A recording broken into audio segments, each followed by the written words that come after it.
తెలియదు. అందరూ కావాలి చంద్రబాబు నాయుడు గారికి. ఎవరెవరు కావాలి?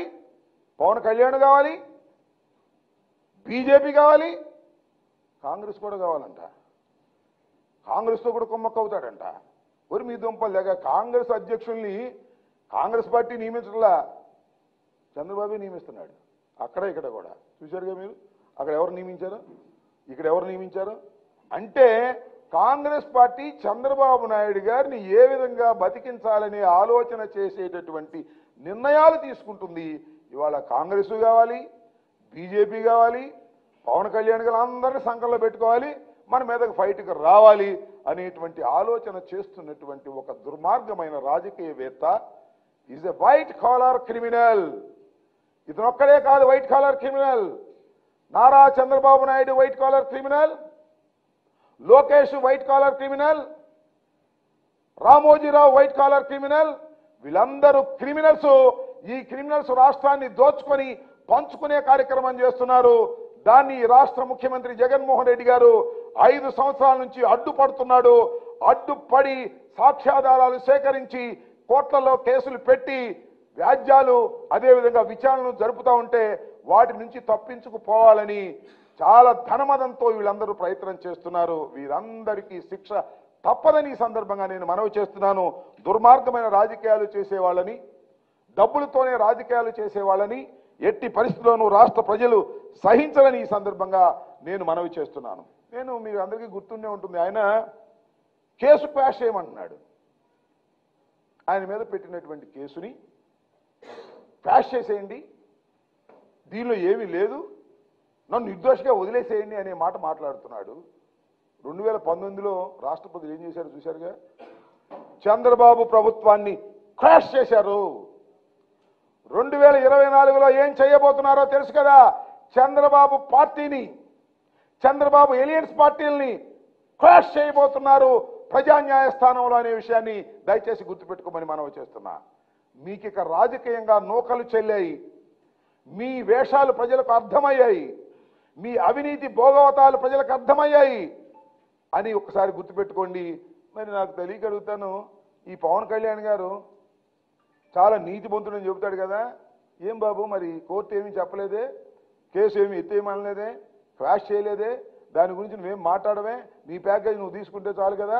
ఆ అవినీతి సొమ్ములో ప్యాకేజ్ తీసుకుంటున్నటువంటి పవన్ కళ్యాణ్ కూడా అవినీతి పరుడే.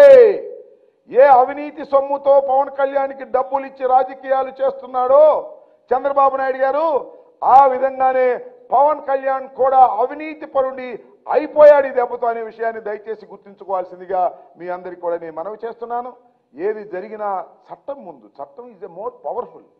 డాక్టర్ బిఆర్ అంబేద్కర్ సృష్టించినటువంటి రాజకీయం, సృష్టించినటువంటి రాజ్యాంగం రేపు 29వ తారీఖున మీరు చూస్తున్నారు, 19వ తారీఖున జగన్మోహన్ రెడ్డి గారి నాయకత్వంలో బిఆర్ అంబేద్కర్ విగ్రహాన్ని కనీ విని ఎరుగని రీతిలో అద్భుతంగా 206 అడుగుల విగ్రహం, బేస్మెంట్ విగ్రహం 125, మిగతాది బేస్మెంట్, మొత్తం టోటల్గా 206 అడుగుల విగ్రహాన్ని ఆవిష్కరించబోతున్నాం విజయవాడ నడిబొడ్డులో. చరితాత్మకమైన ఘట్టమదని మనవి చేస్తున్నా. భారత రాజ్యాంగాన్ని రాసినటువంటి బాబాసాహెబ్ అంబేద్కర్ ఒకటే భావించాడు, సామాన్యుడైనా ధనికుడైనా ఎవడైనా చట్టం ముందు సమానమే.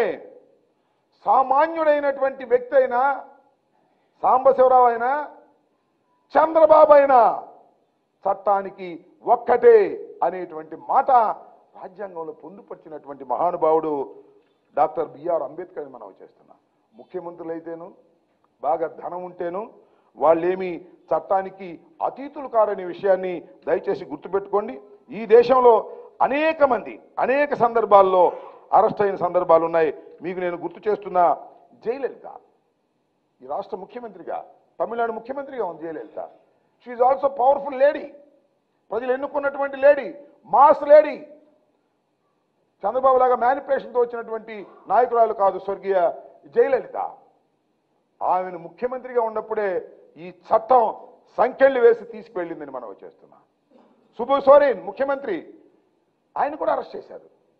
చట్టానికి ఎవరైనా ఒకటే, చంద్రబాబు అయినా ఒకటే, చిన్న బాబు అయినా ఒకటే, పెద్ద బాబు అయినా ఒకటే, చట్టం నుంచి తప్పించుకోలేవు. చంద్రబాబు గుర్తుపెట్టుకో, నీకు కోటాను కోట్ల రూపాయలు దోచిన సొమ్మున్నా నువ్వు మాత్రం చట్టం నుంచి తప్పించుకోలేవు.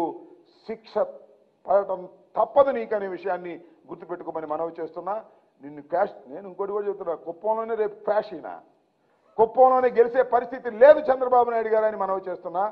నేరాలు చేసిన 1000 గొడ్డును తిన్న రాబొందు ఒక గాలివానకు తెచ్చిద్దంట. ఒక సామెత ఉంది మాకు.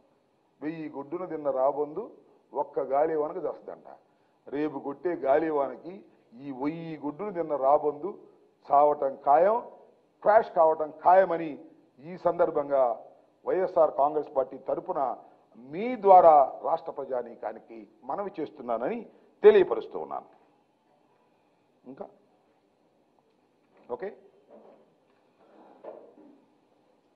రైట్, మన పని చేద్దాం.